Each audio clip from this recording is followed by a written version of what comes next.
Ketika gue liat kesempatan yang bagus banget, gue nggak punya biji. Tahun 2018, gue liat Bitcoin tuh udah turun, tapi karena gue trauma, karena gue beli shitcoin sampah itu, ya, yang akhirnya ke nol, gue itu trauma untuk beli Bitcoin. Padahal waktu itu gue tuh sebenarnya tahu fundamentalnya apa, gue udah pelajari teknologinya. Tapi gue nggak punya cukup biji untuk beli Bitcoin. Sedangkan gue beli kapal yang salah.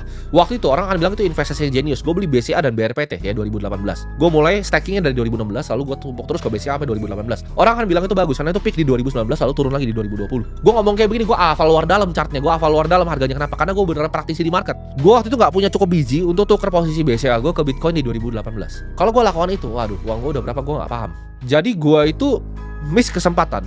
Karena di saat kadang ada ombak, ya ketika ombaknya udah surut, kadang kelihatan yang berenang telanjang itu siapa. Dan waktu itu gue tuh sebenarnya masih punya cashnya. Walaupun posisi kripto gue tuh ditarik ke nol, gue masih punya cashnya untuk hantam lagi. Cashnya gue pindahin ke yang menurut gue lebih aman, yaitu sambang BCA. Itu kesalahan gue. Outcome-nya memang bagus, ya lebih bagus daripada gue tidak berinvestasi sama sekali. Tapi kalau andaikan waktu itu gue punya biji, jadi kalian harus bisa seizing opportunity di saat opportunity present itself. Ketika 2008, ini bukan cuma kesalahan gue, Warren Buffett juga lakukan kesalahan yang sama. Ketika 2008 ada financial crisis, dia nggak cukup biji untuk hantam cetek semuanya ke perusahaan-perusahaan finansial yang memang terdiskon, ke bank-bank finansial memang terdiskon. Kalau Buffett atau Hajar Jedar itu mungkin dia jauh lebih kaya sekarang. Waktu crypto crash 2018, ya ketika itu sideways-nya panjang, gue ketakutan. Gue malah maki-maki asetnya di Reddit waktu itu, di Air Bitcoin tuh gue maki-maki.